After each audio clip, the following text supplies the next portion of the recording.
이 시간 하나님 말씀 같이 보도록 하겠습니다. 하나님 말씀은 죄수에서 총리로라는 제목으로 창세기 41장 1절로부터 45절 말씀입니다. 창세기 41장 1절로부터 45절 말씀, 저희가 17절로부터 24절은 저희가 건너뛰어서 읽도록 하겠습니다. 제가 받들어 읽겠습니다. 창세기 41장 1절로부터 45절 말씀. 만 2년 후에 바로가 꿈을 꾼즉 자기가 나일 강가에 서 있는데 보니 아름답고 살찐 7 암소가 강가에서 올라와 갈밭에서 뜯어먹고 그 뒤에 또 흉하고 파리한 다른 7 암소가 나일 강가에서 올라와 그 소와 함께 나일 강가에 서 있더니 그 흉하고 파리한 소가 그 아름답고 살찐 7 소를 먹은지라. 바로가 곧 깨었다가 다시 잠이 들어 꿈을 꾸니 한 줄기에 무성하고 충실한 7 이삭이 나오고 그 후에 또 가늘고 동풍에 마른 7 이삭이 나오더니 그 가는 7 이삭이 무성하고 충실한 7 이삭을 삼킨지라. 바로가 깬즉 꿈이라. 아침에 그의 마음이 번민하여 사람을 보내어 애굽의 점술가와 현인들을 모두 불러 그들에게 그 꿈을 말하였으나 그것을 바로에게 해석하는 자가 없었더라. 술 맡은 관원장이 바로에게 말하여 이르되 내가 오늘 내 죄를 기억하나이다. 바로께서 종들에게 노하사 나와 떡 굽는 관원장을 친위대장의 집에 가두셨을 때 나와 그가 하룻밤에 꿈을 꾼즉 각기 뜻이 있는 꿈이라. 그곳에 친위대장의 종된 히브리 청년이 우리와 함께 있기로 우리가 그에게 말하매 그가 우리의 꿈을 풀되 그 꿈대로 각 사람에게 해석하더니 그 해석한 대로 나는 복직되고 그는 매달렸나이다. 이에 바로가 사람을 보내어 요셉을 부르매 그들이 급히 그를 옥에서 내놓은지라. 요셉이 그 수염을 깎고 그의 옷을 갈아입고 바로에게 들어가니 바로가 요셉에게 이르되 내가 한 꿈을 꾸었으나 그것을 해석하는 자가 없더니 들은즉 너는 꿈을 들으면 능히 푼다 하더라. 요셉이 바로에게 대답하여 이르되 내가 아니라 하나님께서 바로에게 편하는 대답을 하시리이다. 25절로 건너뛰어서요. 요셉이 바로에게 아뢰되 바로의 꿈은 하나라. 하나님이 그가 하실 일을 바로에게 보이심이니이다. 7 좋은 암소는 7회요 7 좋은 이삭도 7회니 그 꿈은 하나라. 그 후에 올라온 파리하고 흉한 7 소는 7년이요 동풍에 말라 속이 빈 7 이삭도 7해 흉년이니 내가 바로에게 이르기를 하나님이 그가 하실 일을 바로에게 보이신다 함이 이것이라. 온 애굽 땅에 7해 큰 풍년이 있겠고 후에 7해 흉년이 들므로 애굽 땅에 있던 풍년을 다 잊어버리게 되고 이 땅이 그 기근으로 망하리니 후에 든 그 흉년이 너무 심함으로 이전 풍년을 이 땅에서 기억하지 못하게 되리이다. 바로께서 꿈을 2번 겹쳐 꾸신 것은 하나님이 이 일을 정하셨음이라. 하나님이 속히 행하시리니 이제 바로께서는 명철하고 지혜 있는 사람을 택하여 애굽 땅을 다스리게 하시고 바로께서도 또 이같이 행하사 나라 안에 감독관들을 두어 그 7해 풍년에 애굽 땅의 5분의 1을 거두되 그들로 장차 올 풍년의 모든 곡물을 거두고 그 곡물을 바로의 손에 돌려 양식을 위하여 각 성읍에 쌓아두게 하소서.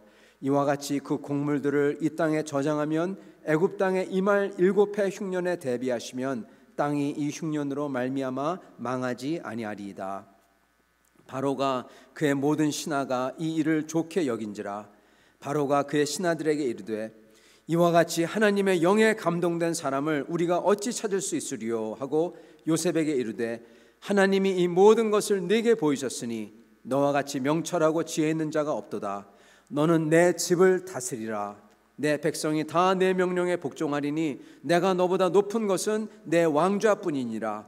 바로가 또 요셉에게 이르되 내가 너를 애굽 온 땅의 총리가 되게 하노라 하고 자기의 인장 반지를 빼어 요셉의 손에 끼우고 그에게 세마포 옷을 입히고 금사슬을 목에 걸고 자기에게 있는 버금 수레에 그를 태우매 무리가 그의 앞에서 소리 지르기를 엎드리라 하더라. 바로가 그에게 애굽 전국을 총리로 다스리게 하였더라. 바로가 요셉에게 이르되 나는 바로라.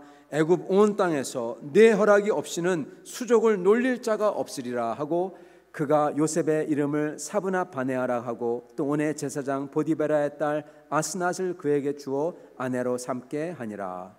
요셉이 나가 애굽 온 땅을 순찰하니라. 아멘.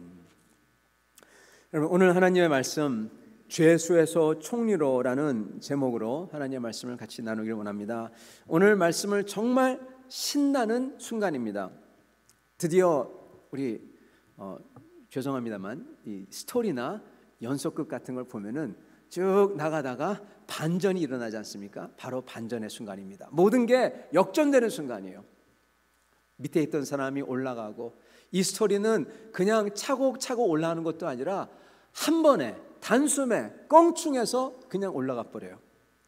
여태까지 준비해 왔고 역사해 왔던 하나님의 그 모든 실타래들이 드디어 다 풀리는 순간입니다. 여러분, 우리가 하나님의 역사를 기다립니다. 기다리고 어떤 때는 조바심을 냅니다. 언제 하나님이 역사하나? 왜 역사하시지 않나? 아마 이 얘기를 들으신 분도 계시겠지만 못 들으신 분이 계시기 다시 말씀을 드리겠습니다. 그 말레이시아에서는 그 대나무를 키운대요. 근데 대나무 중에서도 아주 상품 대나무는 키우기가 극히 어렵답니다. 이유가 뭐냐면 그 대나무가 까다로워서 물을 잘못 주면 죽거나 그런 게 아닙니다. 씨를 뿌리고 그리고 거기다 거름을 준답니다. 근데 물을 줍니다. 첫 해에 그렇게 하고 이제 둘째 해에 보면은 아무것도 없어요. 그래서 거기다가 또 물을 주고 거름을 주고 때에 맞춰서 잘 그렇게 해야 된답니다. 세 번째 해에 드디어 싹이 날 것 같은데 안 난대요. 마찬가지로 물을 주고 또 거름을 줍니다. 네 번째 해에 드디어 싹이 나겠지 봐도 아무것도 없대요. 그럼에도 불구하고 대나무를 키우는 사람은, 그 말레이시아 사람들은 거기다가 거름을 주고 물을 많이 준답니다. 5년째 되는 해 대나무가 싹이 나오는데, 여러분 30일 동안 30 days 한 달 동안에 거기서 하는 말이 90 feet 90 feet면은 아마 30m일 거예요. 10m도 아니라 30m. 여러분 10층 정도 되는 빌딩 높이에요. 30일 동안에 여러분 30m가 크는 거예요. 대나무 소리가 자라는 소리가 들린다는 말이 우리 한국에도 있죠. 그렇지만 엄청나게 열대지방인지 몰라도 그렇게 자란답니다. 알고 보니까 그 밑에 5년 동안에 대나무가 위로 자란 게 아니라 밑에서 죽순과 그 모든 것을 다 준비해 놓은 거예요. 그랬다가 5년째 되는 해 그렇게 쑥쑥쑥 자란다는 것입니다. 성도 여러분, 저희가 하나님이 언제 역사하나 저희가 어떤 때는 궁금하고 조바심을 내기도 해요. 그러나 오늘 말씀을 가만히 보면 하나님께서 섭리로서 준비를 다 하세요. 그래서 요셉의 삶에서 여태까지 저희가 들었던 것, 요셉이 고생했던 것만 들었죠. 드디어 오늘 하나님이 그것을 만회하는 그 때가 와서 만회시켜 주시고 계신 것입니다. 여태껏 우리는 상상과 그리고 이해를 초월해서 역사하신 하나님의 방법을 봤어요. 근데 한 번에 뒤바뀝니다. 그리고 오늘 말씀은 그 하나님이 섭리가 있다, 그걸 말씀해 주시고 계시고, 그게 어떤지 말씀해 주시고 계시고, 또한 우리에게 뭘 가르쳐 주시냐, 그 섭리 속에서 내가 무엇을 어떻게 해야 거기에 발맞춰서 갈 수 있나, 이것을 말씀해 주시고 계십니다. 사랑하는 성도 여러분, 저희가 오늘 말씀을 통해서 우리 역할에 대해서 살펴봐서 우리도 하나님의 그 선하신 계획에 순응해서 발맞출 수 있어서, 그래서 우리도 함께 그렇게 승리하는 우리 모두 다, 그리고 교회가 될 수 있기를 간절히 축원합니다. 오늘 말씀을 보면은 바로가 드디어 꿈을 꿉니다. 이 꿈으로 계속 이 창세기에 보면은 꿈이 계속 연속이 되죠. 요셉이 꾼 꿈, 그리고 이 술관원과, 그리고 이 요리사가 꾼 꿈, 그리고 드디어 바로가 꾼 꿈이 나옵니다. 이 꿈을 보면은 암소가 처음 나오죠. 나일 강가에 암소가 있습니다. 아주 아름다운 암소, 살이 잘 찐 암소죠. 근데 나일강에서 또 이 바짝 마른 흉물 같은 암소들이 7마리가 올라온다고 합니다. 성경을 보면은 그 암소들이 올라와서 살찐 아름다운 암소 옆에 서 있다, 그렇게 얘기합니다. 올라와서 서 있더라, 서 있더니 이렇게 나오죠. 그런 다음에 갑자기 그 암소들이 돌변하여 다른 살찐 암소들을 잡아먹기 시작합니다. 이 꿈이 왜 무섭냐면요, 여러분, 이게 돌변하는데 무서운 거예요. 갑자기 돌변해요. 그리고 이게 굉장히 unnatural, 자연적이지 않습니다. 암소는 풀을 먹고 사는 짐승이잖아요. 근데 갑자기 뜯어먹는 거예요. 더군다나 왕에게는, 지금 왕은 자기가 신의 아들이라고 생각하는 사람입니다. 지금 이 꿈이 신이 준 계시예요. 나일 강가, 애굽의 모든 산업의 기반이 되는 곳, 거기서 나온 암소. 근데 또 거기서 암소가 나와서 그게 돌변해요. 이게 대체 뭘까? 너무나 두렵죠. 마찬가지로 이삭도 마찬가지입니다. 이삭이 마치 우리가 그림을 그린다면은 이렇게 살찐 이삭, 아주 알곡들이 있는데 거기에 보면은 속이 텅텅 빈 아주 뱃삭 마른, 그게 와서 바람이 불더니 그게 이렇게 벌려서 그 살찐 이삭들을 다 삼켜버리는 거예요. 삼킨 다음에 그냥 또 뱃삭 마르는 겁니다. 이것도 마치 그 곤충을 잡는 플라이 트랩 같이 그렇게 삼킨다, 그걸 상상할 때 얼마나 무서운지 저희가 상상할 수가 있습니다. 이것을 꾼 왕이 깨어서 너무나 두려워하죠. 왜냐하면 이 꿈은, 그때도 그랬지만 특히 그때는 더 심했지만, 꿈은 하나님이, 신이 준 계시이기 때문입니다. 더군다나 자기가 신의 아들이라고 생각했을 때 신들이 자기에게 뭔가를 알려주고 하는데 이게 뭘까? 근데 이게 내용이 너무나 무서운 거예요. 그래서 당장 사람들을 데려오게 하죠. 그리고 사람들로 말하게끔 합니다.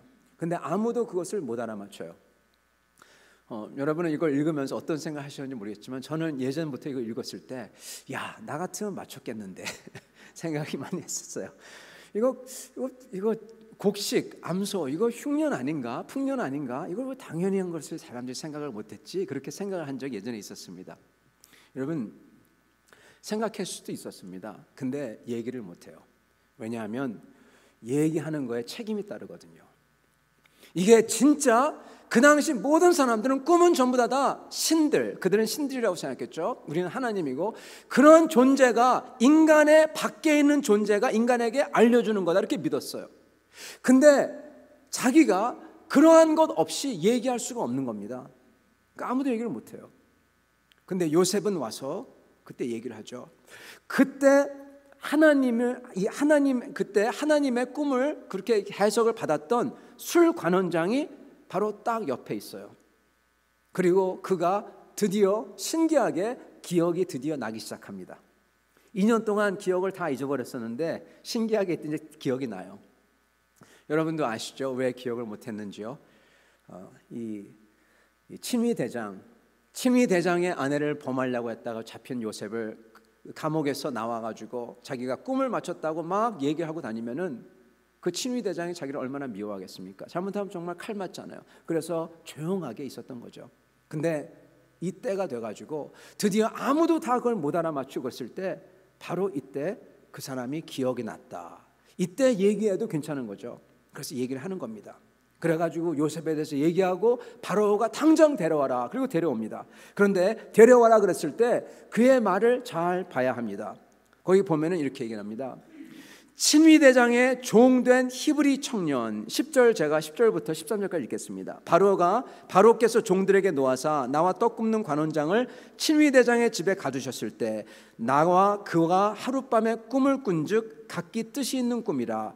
그곳에 친위대장의 종된 히브리 청년이 우리와 함께 있기로 우리가 그에게 말하매 그가 우리의 꿈을 풀되 그 꿈대로 각 사람의 해석하더니 그 해석한 대로 되어 나는 북직되고 그는 매달렸나이다. 지금 이 술관원이, 그 고관이 뭐라고 하냐, 친위대장의 종된 히브리 청년이 그렇게 얘기합니다. 여러분, 이게 무슨 얘기냐, 이미 2년 전에 유명 인사가 된 요셉, 그 사람을 사람들이 다 알고 있었다는 겁니다. 왕도 알고 있었던 거예요.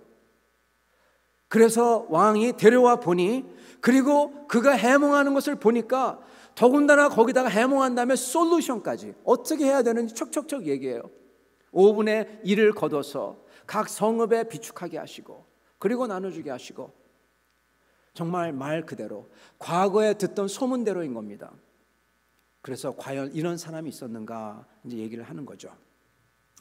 성도 여러분, 지금 하나님께서는 섭리로서 역사하시고 계세요. 지금 현재 이 왕에게 요셉을 떠밀어서 요셉을 그 왕 삶 속에 들어가게 해야 되는데 어떻게 하시냐? 이 방법을 쓰시는 겁니다. 여러분, 세상에서 가장 강력한 사람, 그 당시에 세상에서 가장 강력했던 애굽, 거기서 왕 바로, 자기가 신의 아들이라고 생각하는 사람, 자기는 다 한다고 생각하는 사람, 부족한 게 없는 사람, 그 사람에게 어떻게 여러분의 목소리를 듣게 만드시겠습니까? 더 큰 어려움으로, 그가 풀 수 없는 질문으로, 하나님이 그가 풀 수 없는 질문을 주시는 겁니다. 그랬다가 모든 사람이 다 풀 수 없을 때, 자기가 정말 급하게 만들었다가 하나님이 요셉을 마치 무대를 다 세팅하고 스팟라이트 켜놓으시고 딱 그때가 되었을 때 기다리고 계시다가 하나님 요셉을 등을 떠미는 거예요. 이제 들어가. 요셉이 탁 나옵니다. 스팟라이트 그에게 비치고 그가 훌륭하게 다 해내는 거죠. 성도 여러분, 저희가 이 과정을 쭉 보면서 먼저 깨달아야 될 것은 하나님의 때가 있다는 것입니다. 그리고 하나님의 섭리가 있다는 거예요. 우리가 그걸 기억해야 됩니다. 그리고 그 때가 되기 전까지는요, 아무것도 일어나는 것 같지가 않아요. 아까 말씀드렸던 그 말레이시아 대나무 키우기도 그렇고, 제가 제 삶 속에 경험한 것도 그렇습니다. 때가 될 때까지, 그게 충분히 찰 때까지 아무것도 일어나지 않아요. 이거는 제 이야기입니다만, 이거는 자랑이 아닙니다. 왜냐하면 점수를 얘기 안 해드릴 거니까 자랑이 아닙니다. 제가 예전에 이 GRE를 공부했을 때, GRE 할 때 공부한 적이 있어요. 열심히 공부했습니다. 제 친구와 함께 한여름을 내어서 열심히 공부를 했어요. GRE 책을 사가지고 한 27개 시험이 있는 책을 팔아요. 그걸 사가지고 그 친구와 매일같이 아침에는 풀고 오후에는 보고 공부하고 그랬던 기억이 납니다. 근데 신기한 게요, 그것을 푸는데 점수가 늘질 않아요. 아마 여기서 수능이나 무슨 그런 거 공부하신 분 다 아실 겁니다. 늘질 않아요. 그래가지고 하나, 둘, 셋, 넷, 다섯, 여섯, 일곱, 10개째 갔을 때 점수가 한 200점씩 쓱 올라요.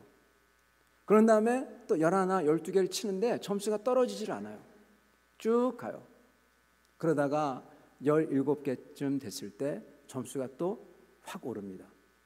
떨어지질 않아요. 제 경험입니다. 저희가 아는 것은 하나님의 섭리는 그냥 한다고 그냥 되는 게 아니라 때가 차야 돼요. 그랬다가 쑥 크고, 그리고 대나무가 확 크는 것처럼 하나님은 그런 식으로서 차곡차곡 뒤에서 역사하시고 계신다는 것입니다. 그랬다가 때가 될 때 하나님이 문을 여시는데 그 문을 한번 열리면은 그것을 막을 수가 없는 겁니다. 여러분 봐보세요. 하나님이 지금 요셉이 그 왕 앞에 서기 전까지 하나님이 과연 뭘 해야 됐나 한번 봐보세요. 뭘 해야 됐습니까? 하나님이 가만히 있었던 게 아닙니다. 하나님이 요셉으로 하여금 그 귀공자를 노예로 팔려가게 만들어야만 되었고요. 그리고 또 하필이면 그 많은 사람 중에서 보디발이라는 사람의 집에, 친위대장의 집에 팔려가야만 됐었고요.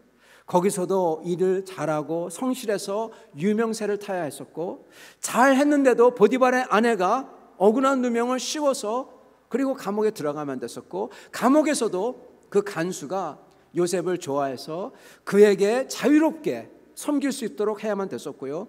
그리고 한순간에 궁중의 고관 2명이 한순간에 같이 감옥에 갇혀야 됐었고, 그리고 같은 날 같은 다른 꿈을 갖기 꿔야 됐었고요. 한 사람은 죽고 한 사람은 꿈대로 살아나는 역사가 있어야 됐었고, 바로가 꿈을 꿔야 했고, 애굽의 그 어느 누구도 못 맞춰야 됐었고, 그리고 요셉이 꿈을 해몽할 수 있다는 능력을 아는 이 지구상에 딱 한 사람, 누굽니까? 술관원장이죠. 그 사람 말고는 아무도 몰라요. 그 사람이, 술관원장이 그때 그 자리에 바로 옆에 있어야 됐었다는 것입니다. 그리고 신기하게도 술관원장의 기억이 2년 동안 하나도 나지 않다가 그 순간에 나야 됐었다는 거예요. 이것을 다 하나님이 해야만 됐었습니다. 하나님께서 뒤에서 이것을 다 하시고 계셨어요. 하나님은 당신의 뜻을 이루시기 위해서 모든 것을 이렇게 맞춰 나가시는 분이십니다. 성도 여러분, 여기에 굿뉴스가 있습니다. 여러분은 이런 요셉 이야기를 들을 때 어떻게 생각하십니까? 이야기 좋죠. 와우, 엑사이팅하죠. 근데 나는 그랬을 때 어떤 생각이 드세요? 그건 요셉이고 하나님이 내게도 그렇게 해주실까? 그런 생각이 혹시 들지는 않으시는지요? 저는 그런 생각이 많이 들었었어요, 예전에. 그거는 아브라함이나 하나님이 그렇게 해주셨지, 요셉이나 그렇게 해주셨지, 나 같은 사람에게 하나님이 그렇게 해줄까? 그겁니다. 야곱 이야기를 보면은 저희가 많이 동감할 수가 있죠. 그래서 나 야곱과 같다 그렇게 많이 동감하는데, 요셉 같은 경우는 특히 더해요. 요셉은 그렇지만 나는 이게 안 되면 어떡하지? 하나님이 내게는 안 해주시면 어떡하지? 요셉은 특별한 사람인데.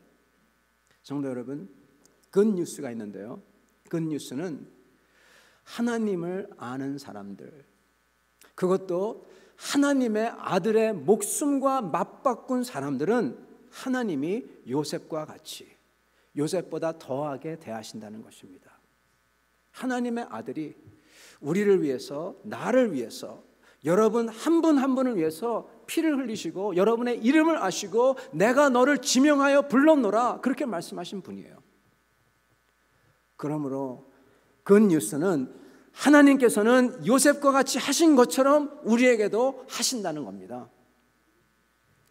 여러분, 요셉, 이 사람은 이 하나님의 섭리 속에서 그 하나님의 섭리를 붙들고 그리고 거기에 발맞춰서 그것을 증폭시키고 승리합니다. 여러분, 사실은 우리가 뭘 어떻게 하든지 하나님 우리를 선택했으면 하나님이 끝장을 보세요. 우리가 구원되도록 하세요. 우리가 암만 하나님을 거스르고 발맞추지 않아도 하나님이 구원할 분은 구원을 하세요. 좋은 예가 바로 야곱입니다. 요셉의 아버지 야곱.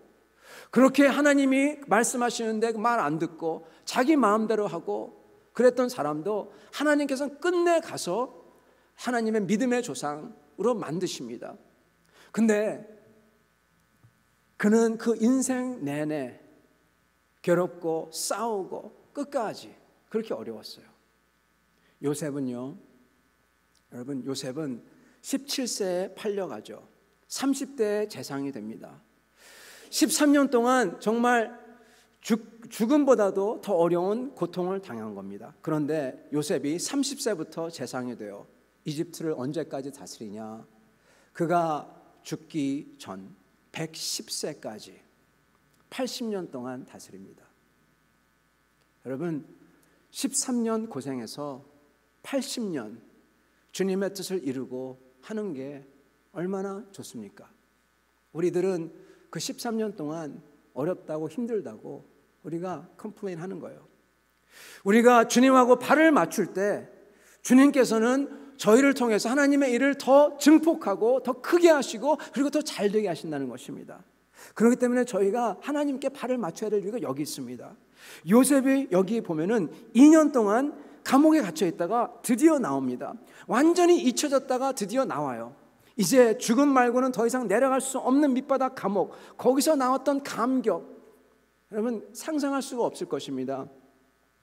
이 감격은 어쩌면은 저번 주에 말씀드렸던 그 베트남에서 격추돼서 그 옥에 잡혀 있었던 러틀리지 같은 사람이 풀려났을 때와 같았을 겁니다. 희망이 실자가 될 때의 감격은 정말 말할 수가 없죠. 저희는 이거에 대해서 잘 느끼지 못하지만 어쩌면 제 생각에는 대한민국의 많은 남자분들은 이 감격을 조금이나마 알지도 모릅니다. 적어도 군복무를 한 분들은 아마 알 것입니다. 요즘 방송에서 연예인들이 군대 훈련소나 병영생을 하는 게 나오죠. 예능으로 나와서. 근데 사실 이걸로는 군대를 전혀 알 수 없습니다. 어떤 분들은 그거 보면서 내가 보니까 거기 앞으로 굴러 뒤로 굴러 이런 거 보니까 별로 힘들지 않은 것 같던데, 맞습니다. 별로 힘들지 않습니다. 근데 방송에 나온 것보다 아마 더 힘들겠지, 힘든 것을 당하겠지, 이렇게 물으실지 모르겠습니다. 맞습니다. 더 힘든 걸 당합니다. 또는 어떤 분은 내가 그거를 직접 당하지 않았으니까 힘들지 않게 느끼는지도 모르겠다. 아마 그렇겠지. 그걸 직접 당하면 굉장히 힘들겠지. 맞습니다.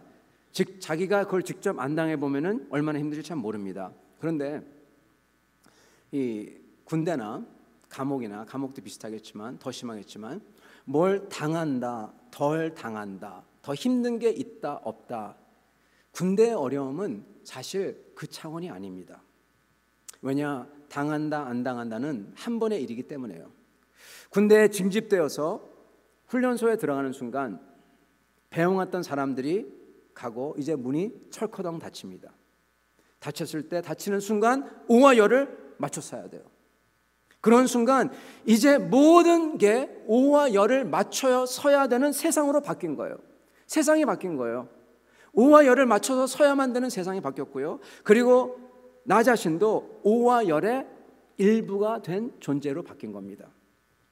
사회에서 어떤 개인 이게 아니라 이제는 사회의 개인에서 전쟁 시 소모품인 병력이 되었고, 그리고 사회에서 이제는 오와 열을 맞춰서 모든 것을 해야 되는 집단으로 바뀐 겁니다.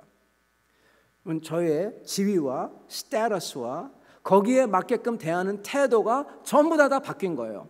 다른 세상이 된 겁니다. 소속된 집단과 사회도 바뀐 것, 완전히 다른 집단과 체제 속에 속하게 되는 것, 이게 가장 힘든 거죠. 그래서 그 사회에서 거기서 나가기를 하루씩 이렇게 그어가면서 기다리는 겁니다. 2년 반이건 3년이건 뭐든 간에 여기서 풀려날 때 그 기쁨은 상상을 초월하는 거고요. 그렇기 때문에 군인들이 한국에서 휴가 나와서 이상한 짓 좀 막 많이 그런 거 하잖아요. 제대할 때 막 그렇게 하고 이해 좀 해줘야 됩니다. 왜냐하면은 너무나 기쁘기 때문에 이제 주체를 못하는 거예요. 근데 그 기쁨은 곧 사회에서 내가 무엇을 하고 살아야 되나, 집안에 있는 그 걱정, 이러한 무게들로 짓눌려서, 일상의 무게에 짓눌려서 그 기쁨은 곧 사라지고 말죠. 여러분, 이것을 말씀드린 이유가 있습니다. 왜냐하면 요셉도 이와 비슷할지 모르기 때문입니다. 그 자유되는 기쁨이 있는 반면에 또한 동시에 무게감이 있었을 거예요. 그리고 자유가 되는 사람들은 그거에 맞춰서 이상한 행동, 과한 행동들을 막 합니다. 요셉은 자유를 맞이했다고 과하게 행동하지도 않고, 예를 들어서 보상 심리, 그렇기 때문에 더 가지려고 하고, 내가 애굽의 재상이 됐으니까 더 가지려고 하고, 못 가졌던 것을 이제는 좀 엔조이하겠다, 그런 거 없습니다. 더군다나 자기가 올라가게 된 그 지위와 자기에게 주어져서 결혼하게 된 그 땅의 가장 높은 가문의 여인, 이 모든 것을 누리겠다, 그런 모습이 나오지 않을 뿐더러, 그렇다고 요셉이 자기에게 주어진 그 지위와 일에 따르는 무게와 중압감, 그리고 그 책임, 거기에 눌려서 걱정하며 힘든 것도 안 나옵니다. 제가 잘은 모르겠지만 그러한 것이 주어졌을 때 얼마나 중압감을 느꼈을까 상상을 해봅니다. 모든 애굽 사람의 눈이 다 그에게 있어요. 생각해 보세요. 스타가 된 거잖아요. 스타가 된 만큼 그가 떨어지기를 기대하는 사람도 많았을 겁니다. 그러겠죠? 보디발 같은 사람은 자기의 종이었었는데 지금은 자기가 리포트해야 되는 사람이에요. 자기의 보스예요. 요셉은 그러한 것에서 거기서 눌리지도 아니하고, 그렇다고 그거에 대해서 방종하지도 아니하고, 이런 요셉에 대해서 기막힌 설명이 나옵니다. 한 말로 딱 설명해요. 창세기 41장 45절 말씀입니다. 이렇게 나옵니다. 그가 요셉의 이름을 사브낫 바네아라고 하고, 왕이 새로운 이름을 주죠. 또 온의 제사장 보디바라의 딸 아스낫을 그에게 주어 아내로 삼게 하니라. 거기까지가 왕이 요셉에게 해줬던 모든 겁니다. 그에게 인장 반지, 도장을 주고, 옷을 주고, 지위를 주고, 마차를 주고, 그에게 다 절하라고 하게끔 하고, 그런 다음에 딸을 주어서 아내로 삼게 하고, 그런 다음에 요셉이 뭘 했냐, 딱 한마디 나옵니다. 요셉이 나가 애굽 온 땅을 순찰하니라. 요셉이 나가서 애굽 온 땅을 순찰하니라. 여러분, 요셉은 지금 변한 게 하나도 없는 겁니다. 그의 속 알맹이는 변한 게 하나도 없는 거예요. 그가 자기 아버지 야곱의 집에서 했던 거나, 노예로서 보디발 집에서 했던 거나, 감옥에서 했던 거나, 지금 애굽의 총리로 사는 그의 모습과 태도가 똑같다는 겁니다. 일관되다는 겁니다. 가만히 살펴보세요. 아버지 야곱의 집에서 그가 형들에 대해서 아버지에게 보고를 했다, 리포트했다. 이게 무슨 뜻이냐면은 아버지의 신임을 얻어서 그의 모든 것을 다 다스렸다는 겁니다. 관리했다는 것입니다. 그리고 잘 했기에 아버지가 그를 더욱 사랑했겠죠.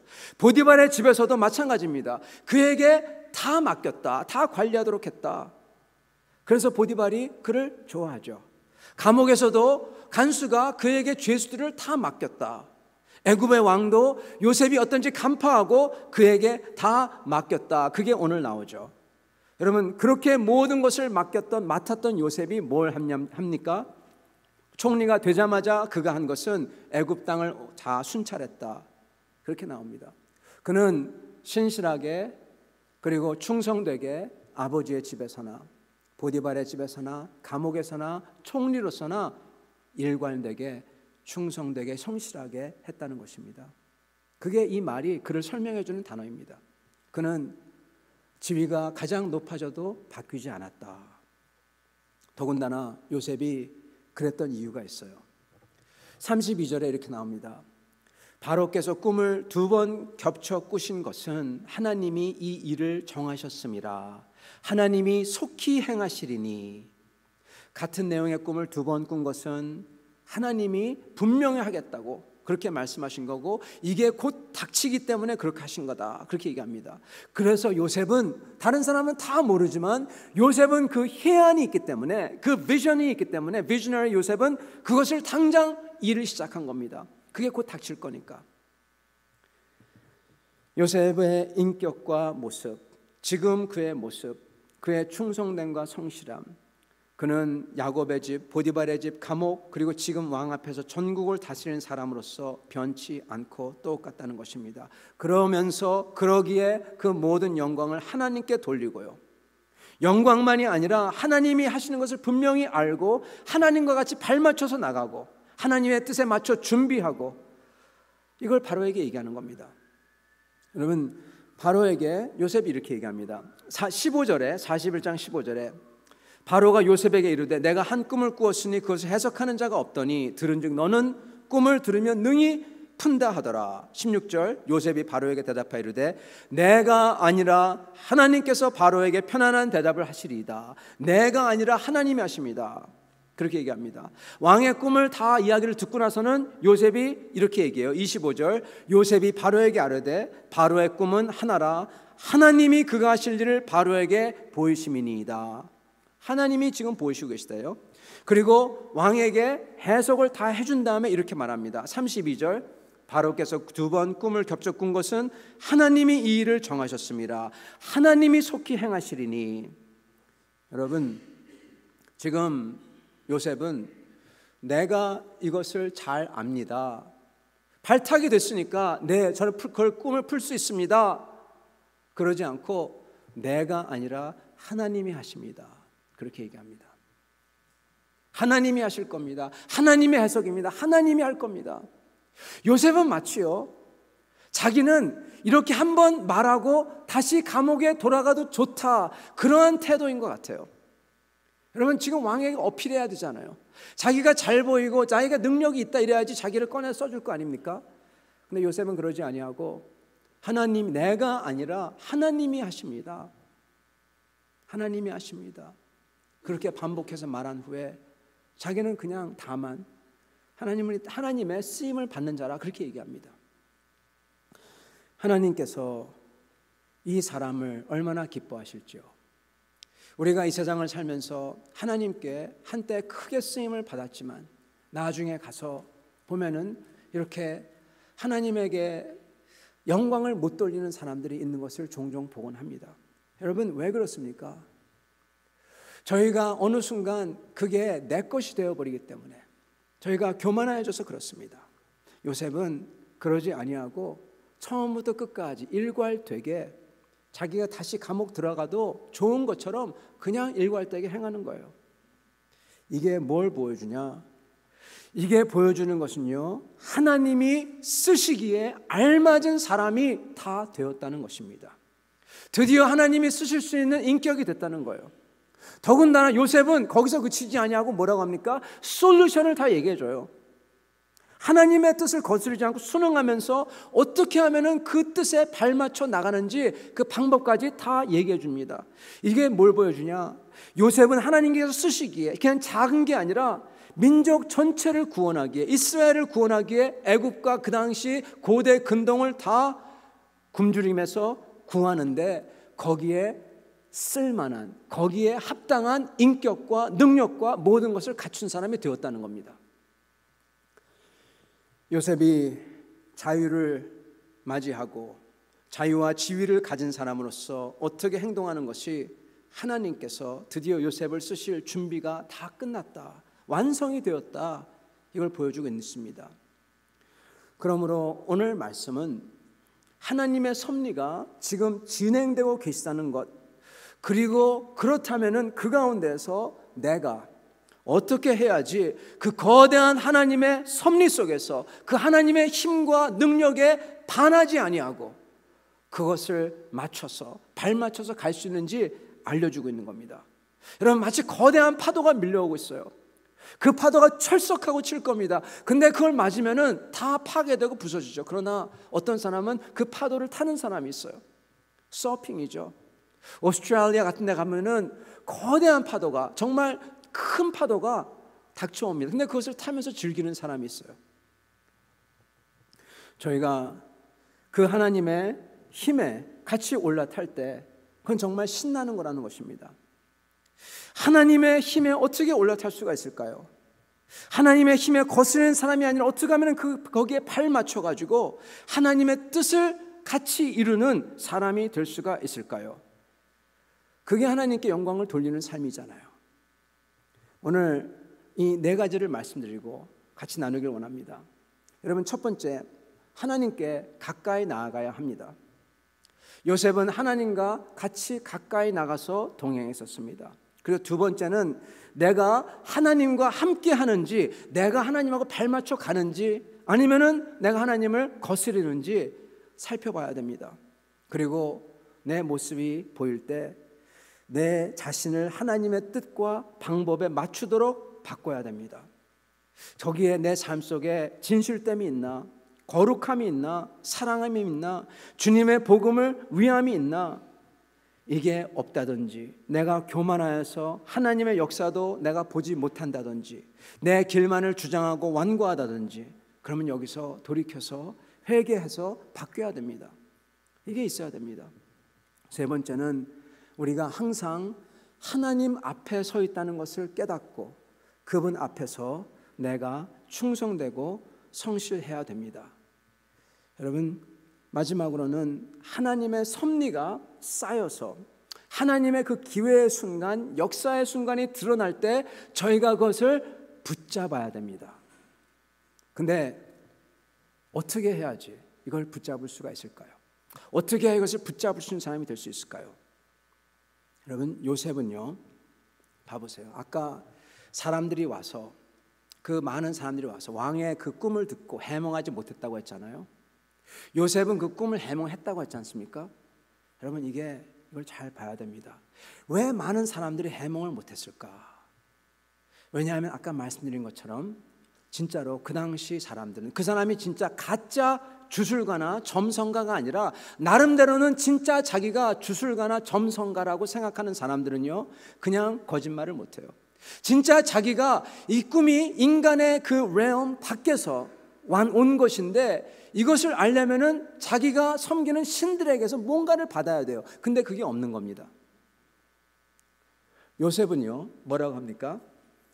하나님이 해먹게 해주실 겁니다. 하나님이 알려주실 겁니다. 그럽니다. 그리고 왕이 꿈을 쭉 얘기해요. 그런 다음에 요셉이 그것을 해몽을 합니다. 이게 무슨 뜻입니까? 왕이 요셉에게 쭉 얘기를 했을 때 요셉은 그 순간에 뭘 하고 있었을까요? 기도하고 있었죠.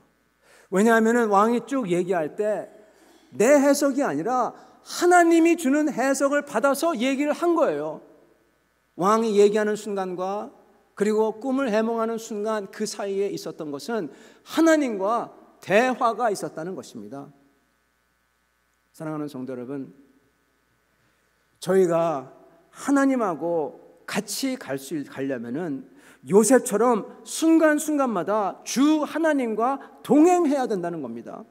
그분의 뜻을 알고 그분의 역사를 보고 그리고 그분의 위로를 보면서 감사하고 경배하면서 그리고 그의 뜻을 묻고 기다리고 뜻을 알아서 그것을 행해야 된다는 것입니다. 요셉은 그걸 했던 거예요.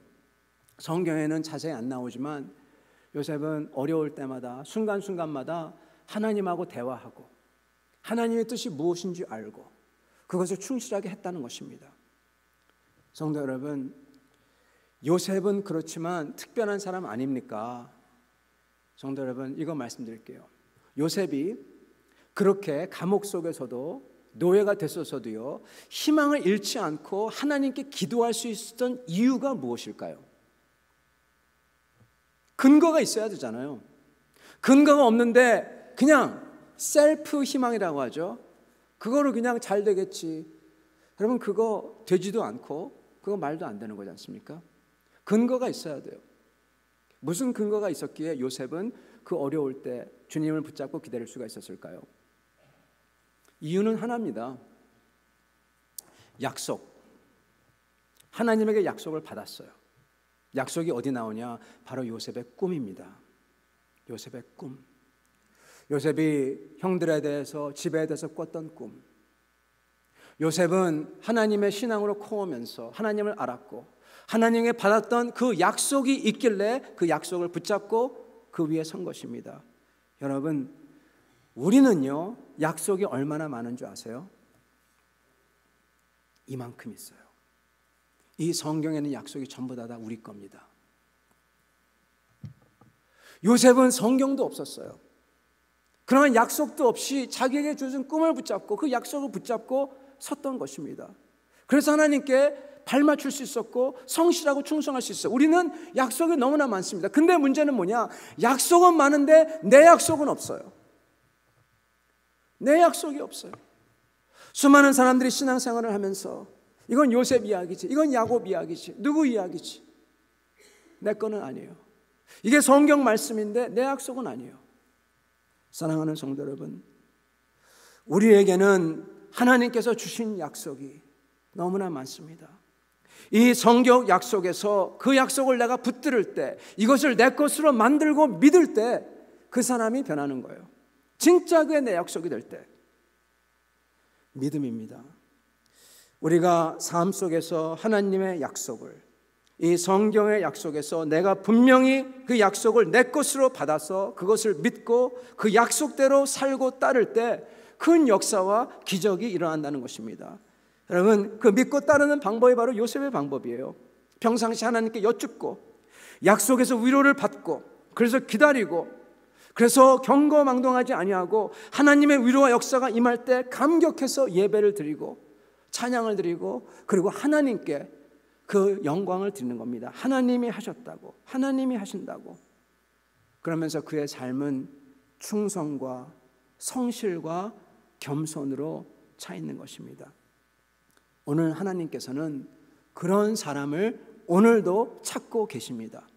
역대하 16장 9절, 여호와의 눈은 온 땅을 두루 감찰하사 전심으로 자기에게 행하는 자들을 위하여 능력을 베푸시나니. 아멘.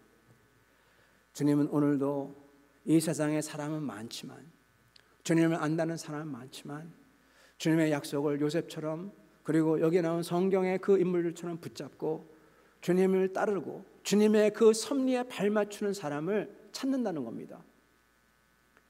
사랑하는 성도 여러분, 우리가 하나님의 섭리 안에서 우리가 해야 할 것은 그러므로 변치 않고 주님을 일괄되게 섬기는 것이죠. 주님을 믿고 그 역경 아니면 기쁨 속에서도 약속을 붙잡고 소망을 잃지 않고 충성되게 성실하는 것입니다. 저희는 조바심이 때로는 생깁니다. 그러나 하나님은 차곡차곡 쌓아가시며 준비하시고 계시고 그리고 하나님의 때가 되매 그 문이 열리고 그리고 그럴 때 막을 수 있는 것은 없습니다. 문제는 내가 하나님과 동행하고 있나, 내가 하나님 앞에 기도하며 들으며 순종하고 있느냐, 그리고 그분의 약속을 위해 내가 충실했는가, 내가 준비가 되어 있느냐 이것일 것입니다. 이렇게 하셔서 주님에게 쓰임을 받고 주님께 영광을 돌리는 여러분과 저 그리고 우리 교회가 될 수 있기를 간절히 축원합니다. 같이 기도하겠습니다.